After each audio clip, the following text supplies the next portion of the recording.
meningkatkan kemampuan berpikir dan pinter mengajar deh Bu. Nah sering kasih ini. Saya akan menerapkan materi-materi yang Sudah pernah dipakai dengan materinya. Iya. Satu RT. Saya ke selatan, bawa ke selatan. Sampai habis ini buka.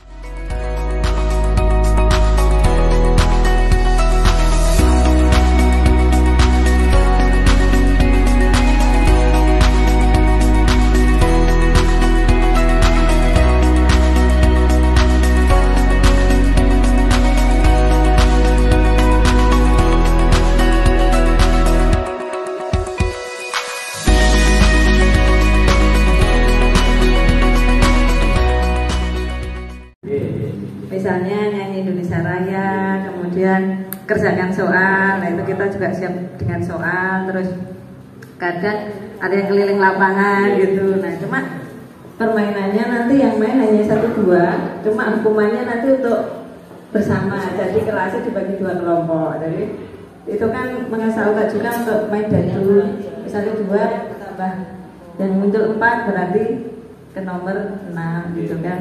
Di nomor 6 ada apa, misalnya kembali ke nomor 1 atau bisa langsung ke sana gitu. Hanya semacam permainan itu, tapi anak-anak sungguh antusias Pak, karena memang sekarang kalau disuruh mendengarkan itu roda-roda jenuh gitu kan.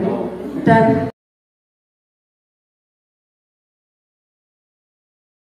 pas mengerjakan rumus itu banyak yang ternyata tidak tahu pembagian dan perkalian seperti itu. Nah kemudian ya main tebak-tebakan mawon, saya tunjuk satu siswa, kemudian kalau dia bisa menjawab, dia lempar ke teman yang lain, nebaki temannya yang lain. Tapi kalau tidak bisa menjawab, dia suruh berdiri begitu. Jadi hukumannya berdiri. Kemudian nanti saya tebaki lagi orang yang lain, nanti dia bisa menjawab, dia berhak menebaki temannya, terserah milih siapa seperti itu. Jadi nanti kayak tunjuk-tunjukan gitu. Seperti itu. Bergantian begitu. Jadi yang sudah ditunjuk tidak boleh ditunjuk lagi, nanti gantian yang lain.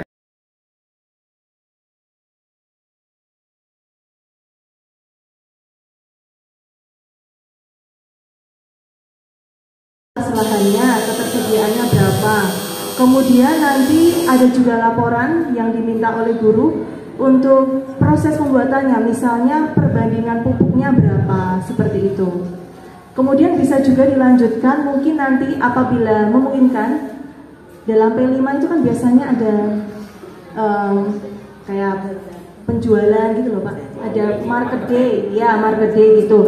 Nah kalau untuk tanaman sayur mungkin itu bisa nanti siswa itu mengolah, ya kalau memungkinkan ya Pak tadi, dari tanaman. Kan di ITS itu kan ada pembelajaran tentang dinamika penduduk di Indonesia. Nah itu mungkin anak-anak waktu itu pernah saya minta untuk menghitung sesuai dengan jumlah data yang sebenarnya, misalnya awal suara berapa. Nah saya kan minta anak-anak itu menghitung angka kelahiran, kemudian angka kematiannya, angka kematian kasar atau angka kematian umur tertentu dan lain sebagainya. Itu akan saya waktu itu pernah saya kasihkan soalnya sesuai dengan jumlah